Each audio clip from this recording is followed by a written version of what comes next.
जय श्री कृष्णा दोस्तों। चैनल पर आपका स्वागत है। आप सभी अच्छे होंगे, ये प्रार्थना मैं ईश्वर से करता हूं। आज हम इस मानव शरीर के चक्रों के बारे में थोड़ी सी चर्चा आप लोग से कर लेते हैं कि ये जो मानव शरीर है वो किस प्रकार से इन चक्रों के माध्यम से कार्य करता है। जब हम शांत मुद्रा में बैठते हैं, जो हमारी शरीर का जो स्ट्रक्चर है, जब आप उस स्ट्रक्चर को देखोगे तो बड़ा आपको अजीब सा फील होगा। सबसे ऊपर जो हमारा मस्तिष्क है, ये मस्तिष्क यदि किसी व्यक्ति का स्ट्रोंग है, एक्टिव है, तो वो व्यक्ति हमेशा अन्य लोगों से बहुत ही प्रभावशील होगा। लेकिन ये कब प्रभावशील होता है और कब ये निष्प्रभावी हो जाता है, लोगों का जो रवैया है आपके लिए किस प्रकार का रहेगा, ये डिपेंड करता है आपके मस्तिष्क की क्षमता के ऊपर। ये क्षमता कैसे बढ़ती है और कैसे आप औरों की तुलना में अच्छे बन सकते हो, सब जुड़ा हुआ है आपके इन 7 चक्रों से। ये 7 चक्र ही आपको एक सफल और प्रभावशील व्यक्ति बनने के लिए प्रेरित करते हैं। आपने अगर इन चक्रों के बारे में नहीं जाना है तो थोड़ी सी जानकारी आज इस चैनल के माध्यम से मैं आपके लिए लेके आया हूं। और ये चक्कर कैसे हमारे को इस यूनिवर्स तक जोड़े हुए हैं, क्योंकि प्रकृति हमें पैदा करती है, प्रकृति को हम पैदा नहीं कर सकते। हम क्या हैं और हम कौन हो, हम क्या हैं और हम कौन हैं, ये सब कुछ प्रकृति डिसाइड करती है हमारे कर्मों के अनुसार।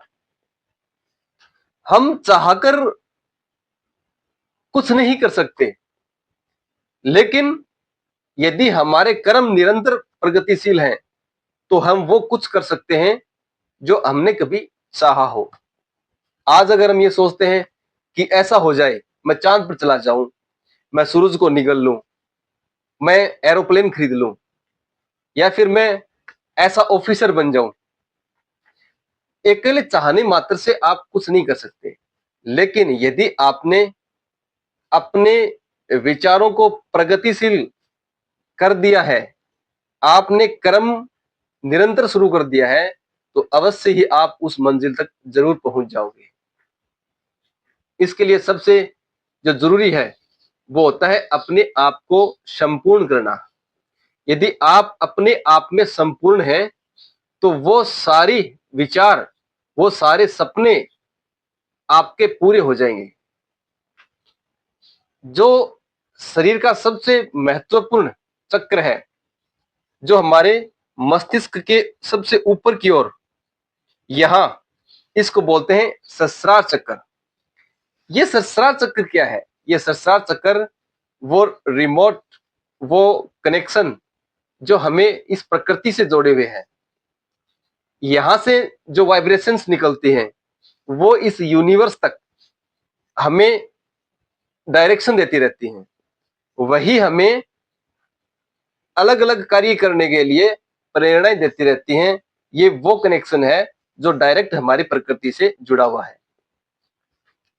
ये जो ईश्वर, अल्लाह, जितने भी देवी देवता हम मानते हैं, उनका सबका जो कनेक्शन है वो हमारे इस पटल से जुड़ा हुआ है। क्योंकि डायरेक्शन हमें कहां से मिलना है, वो डायरेक्शन हमें यहीं से मिलता है। दूसरा जो हमारा चक्र है, वो हमारा जो मस्तिष्क है उसके जो बीच का पार्ट है, यहां पर हमारा है आज्ञा चक्र। आज्ञा चक्र हमें कोई भी कार्य करने के लिए प्रेरित करता है, किसी कार्य के अच्छे और बुरे होने के बीच में हमें किस प्रकार निरंतर आगे उस कार्य को करने के लिए आज्ञा लेनी है, वो कार्य डिसाइड करता है हमारा आज्ञा चक्र। उसके नीचे हमारी जो गर्दन है, गर्दन के जस्ट बीच में हमारा विशुद्धि चक्र है। ये विशुद्धि चक्र हमें हमारी आवाज और मधुरता को डिसाइड करता है, हमारी प्रकृति किस प्रकार की रहेगी और जो लोग हैं उनके मध्य हमारा व्यवहार किस प्रकार का रहेगा, हमारी आवाज कितनी मधुर है या कटुल है, ये डिसाइड करता है हमारा विशुद्धि चक्र।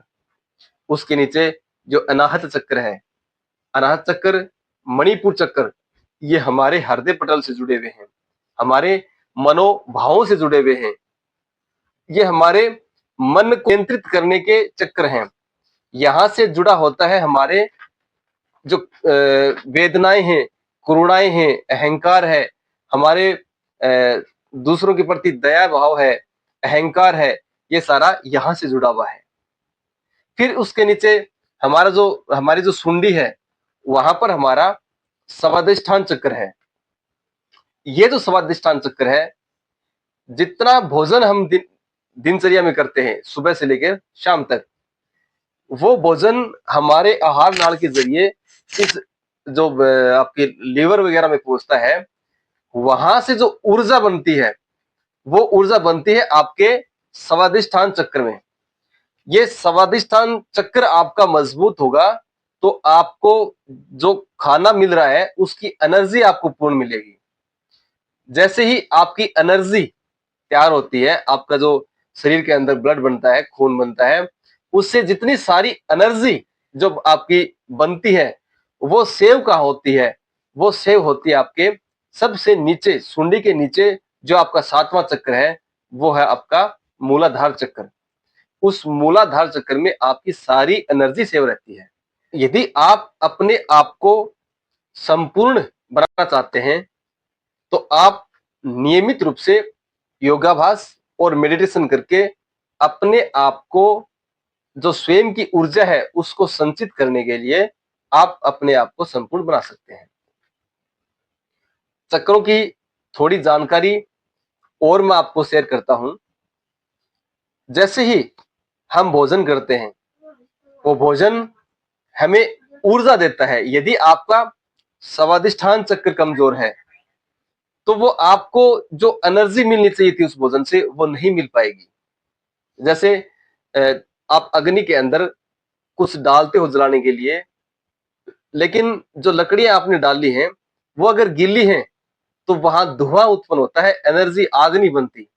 वैसे ही आपका स्वादिष्ठान चक्र अगर कमजोर है, आपने भोजन के साथ पानी ग्रहण कर लिया है या किस और आपके अंदर कोई कमजोरी है स्वादिष्ठान चक्र की, तो आपके अंदर जो ऊर्जा पैदा होनी चाहिए थी वो ऊर्जा नहीं पैदा हो पाएगी।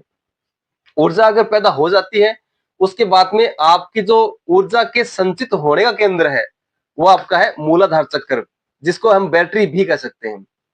वो बैटरी है आपके शरीर की एनर्जी को स्टोर करने की। यदि आप अपने शरीर में हुई ऊर्जा को स्टोर नहीं कर पाएंगे तो आप लगातार काम नहीं कर सकते। आलस्य होना, किसी कार्य में मन न लगना, या फिर जब आपके ऊपर कोई डिसीजन मेकिंग करने का कोई कार्य आ जाता है, वहां आप असफल हो जाते हो। ये सारी जो समस्याएं हैं वह आपके इन चक्रों के ऊपर डिपेंड करती हैं। सबसे पहले आपको सबसे जो मजबूत चक्र चाहिए वो आपका मूलाधार चक्र है, क्योंकि मूलाधार चक्र आपके पूरे शरीर को सक्रिय रखता है, वो एनर्जी का सेव करता है। एनर्जी आपको सुबह से लेकर रात तक जितने भी आप कार्य करते हो वहां आपको काम आती है। जैसे घरों के अंदर जो इलेक्ट्रिसिटी काम आती है, आप घर के अंदर जितने भी यंत्र काम में लेते हो उसमें जितनी बिजली लगती है, वो बिजली अगर आप घर पर नहीं मिल पाती है तो वो सारे जो आपके यंत्र हैं वो कार्य नहीं करेंगे। वैसे ही आपके मूलाधार चक्र के अंदर जो एनर्जी, ताकत होती है, वो आपको आपके सारे शरीर को कार्य करने के लिए ऊर्जा देती है। आपके मूलाधार चक्र से जो ऊर्जा ऊपर की तरफ प्रभावित होती है, तो वहां से जो आपका स्वादिष्ठान चक्र है, आपका मणिपुर चक्र, और मणिपुर चक्र से ऊपर अनाहत चक्र है, विशुद्धि चक्र है, आज्ञा चक्र है, सहस्रार चक्र है, ये सारे जो ऊर्जाएं प्राप्त करते हैं वो आपके मूलाधार चक्र से प्राप्त करते हैं। इसलिए जो पढ़ने वाले विद्यार्थी हैं और जो समझदार व्यक्ति हैं उनको इस बात की चर्चा अपने परिवार से, अपने छोटे बच्चों से, घर वालों से इस बात की चर्चाएं अवश्य करनी चाहिए। क्योंकि आपका शरीर जब संपूर्ण है, परिपूर्ण है, मजबूत है, तो आप हर कार्य को करने के लिए अपने आप को विश्वासित होकर के ये कह सकते हो कि हाँ, आई विल डू इट। आज जितनी भी सारी ये बीमारियां हैं जो पर्यावरण से जुड़ी हुई हैं, ये इन सारी बीमारियों का जो मूल कारण है वो कारण है आपके शरीर का संपूर्ण नहीं होना। नियमितता की जिंदगी में जो आपका खान पान है, आपके जो क्रियाएं हैं, आपके जो व्यवहार करने के तरीके हैं, उनमें बड़ा बदलाव आ गया है।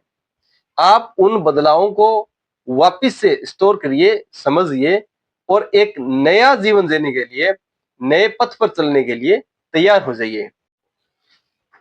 आप यदि अपने शरीर के सातों चक्रों को सक्रिय करना चाहते हैं तो आपको निरंतर मेडिटेशन करना चाहिए।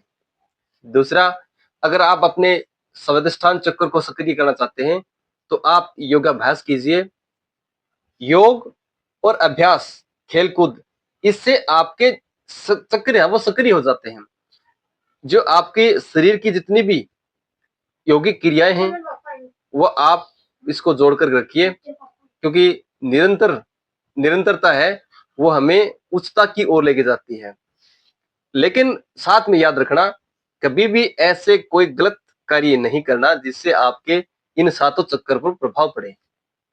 क्योंकि व्यक्ति इस सामाजिक सृष्टि में, इस संसार में तभी अपने आप को कंफर्टेबल मानता है जब आपके शरीर का वो सुरक्षित मानता है। यदि किसी व्यक्ति का शरीर सुरक्षित नहीं है, किसी व्यक्ति का शरीर स्वस्थ नहीं है, तो वो व्यक्ति, उसके पास से कितने भी पैसे हो, कितने भी धन दौलत हो और उसके पास कितने भी सुख सुविधाएं हो, उसके लिए सब जीरो है। वो अंत में यही चाहेगा कि भगवान उसको उठा ले। क्यों?